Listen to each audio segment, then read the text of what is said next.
కోనసీమ జిల్లాలో ప్రశాంతంగా ఉండే వాతావరణం ఒక్కసారిగా భయం గుప్పిట్లో దడదడలాడుతూ చాలా భయాందోళనతున్నారు. కోనసీమ మండలం మలికీపురం మండలానికి సంబంధించి ఇరసమండ గ్రామం అంతా కూడా నిన్న మధ్యాహ్నం 12 గంటలకు ఒక్కసారిగా గ్యాస్ లీకేజ్ అయ్యి బ్లో పోయి రావడం జరిగింది. 12 గంటల సమయంలో అసలు ఏం జరిగింది అని తెలుసుకునేందుకు మనతో ప్రస్తుతం S4 మీడియా ఇరసమండ గ్రామంలో ఉంది. ప్రత్యక్ష సాక్షి మనతో పాటు ఉన్నారు.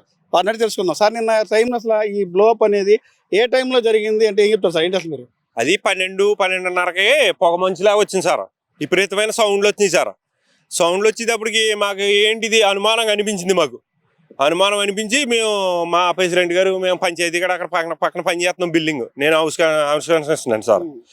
మాకు అనుమానం వచ్చి మేము 10 మంది కుర్రోళ్ళు వచ్చి అడిగితే మాకు సరైన సందనం ఇవ్వలేదు సార్. అలా ఇవ్వకపోతే లాంగ్వేజ్ అర్థం అవుతుందని చెప్పి వేరే అతని చేత అడిగితే అతను చెప్పుకొచ్చాడు, ఇలాగా పైన అయిపోయింది అమ్మది 2 కిలోమీటర్లన్నరలో బ్లాస్ట్ చేసుకోవాలి మేము, టెస్టింగ్ సాయిల్ టెస్టింగ్ చేస్తారంటండి సార్.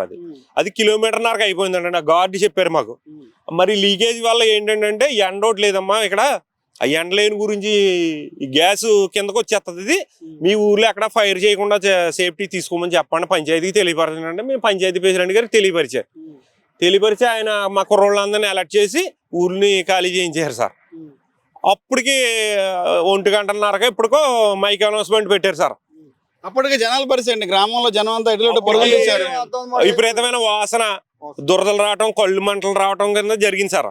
మా అదృష్టం ఏంటంటే గాలిదేవుడు మమ్మల్ని కాపాడాడు సార్. ఇలా పొలాల మీదకి లాగించిందండి. ఇది ఊరి మీదకి వస్తే మాత్రం ఊరు అంటిపోయింది సార్. అప్పుడు వాతావరణం ఎలా ఉంది? మేఘాలంతా కూడా ఒకసారి మబ్బులు, మేఘం వల్ల ఇది ఒక పొగ మంచిలాగా కిందకి దిగిపోయింది సార్ గ్యాస్. ఇది ఈ చేలు ఊడుతున్నారు సార్. ఆ చేలు ఊడిసి వాళ్ళ మీద కూడా ఉన్నదండి. మేమే పంపించేసామండి వాళ్ళందరినీ. వీళ్ళు చేను ఊడుతున్నారండి అక్కడ. దాంతో పాటు మరో ప్రత్యక్ష సాక్షి అయితే ఉన్నాడు. ఆ టైంలో ఇల్లు ఏదైతే ఉందో ఈ వరి నాట్లు వేపిస్తున్నారు అన్న. అసలు ఏ టైంలో జరిగింది ఇది? మీరు ఆ టైంలో మీరు ఏం పని చేస్తారు? మీరు ఎలా గుర్తించారు అది? ఆ ఊడి పూడుస్తున్నారండి జనాలు. ఊడి పూడుతుంటే స్మెల్ వచ్చిందండి. ముందు స్మెల్ వస్తే ఏంటి ఇది పెట్రోల్ స్మెల్ కింద వచ్చిన తర్వాత చాలాసేపటికి బాగా కమ్మేసిందండి. మొత్తం అంతా కమ్మేసింది. అప్పుడు భయంతో పరుగులు పెట్టేయారు.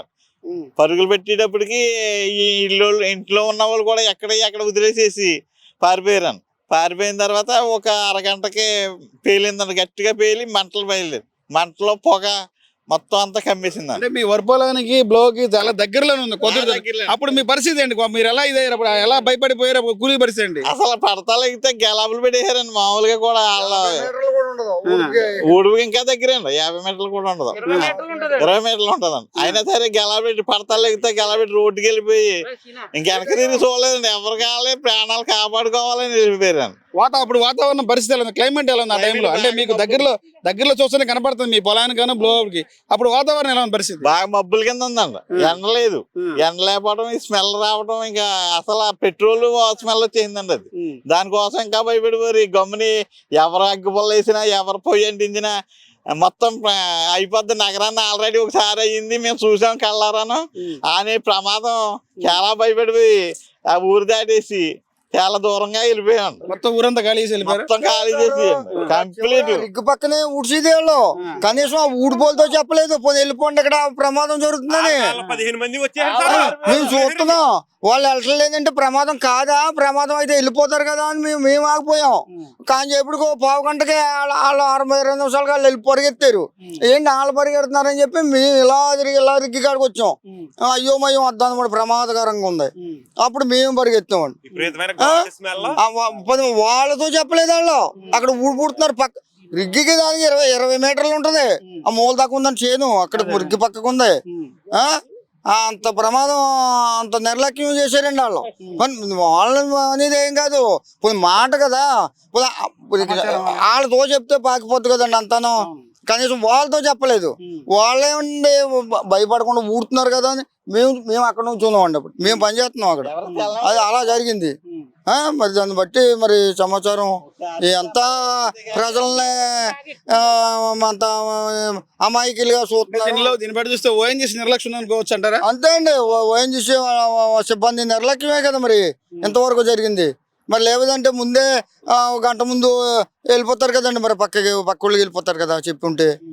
అది ఓఎన్జీసీ నిర్లక్ష్యం వల్ల ఇది ప్రమాదం జరిగిందని చెప్తున్నారు. ఏదైతే ఉందో 2.5 కిలోమీటర్ లోతైతే తేల్చినటువంటి రిగ్ని కిలోమీటర్ వేసిన తర్వాత ఒక్కసారిగా పైకి ఫైర్ అయింది. ఫైర్ అయిన టైంలో ఏదైతే ఉందో ఓఎన్జీసీ ఉన్నటువంటి ఉద్యోగులు కానీ ఆ టెక్నీషియన్ ఒక్కసారిగా వాళ్ళు పరారైపోయారు. పక్కన ఉన్నటువంటి కొత్తపేట దూరంలో 10 మీటర్ల దూరంలో వరి పొలానికి నాట్లేసేటువంటి కూలీలు ఉన్నారు, రైతులు ఉన్నారు. కనీసం వాళ్ళకి సమాచారం కూడా చెప్పలేదు, ఇలా ప్రమాదం జరుగుతుంది, మీరు ఎక్కడి నుంచి వెళ్ళిపోండి అనే మాట కూడా చెప్పుకోకుండా వాళ్ళే ఆ వెహికల్ తీసుకొని పరారైపోయారు. పరారయ్యే క్రమంలో వాళ్ళని చూసి అప్పుడు వాతావరణం దృష్ట్యా అంతా కూడా గ్యాస్ అంతా పట్టేసేసి మానసికంగా లోపలంతా ఊపిరితిత్తులో చాలా ఇబ్బందిగా ఉండే టైంలో అప్పుడు కూలీలంతా కూడా ఎక్కడి నుంచి వెళ్ళిపోయామని చెప్పి ప్రాణాలు చేతితో పట్టుకొని వెళ్ళిపోయాము.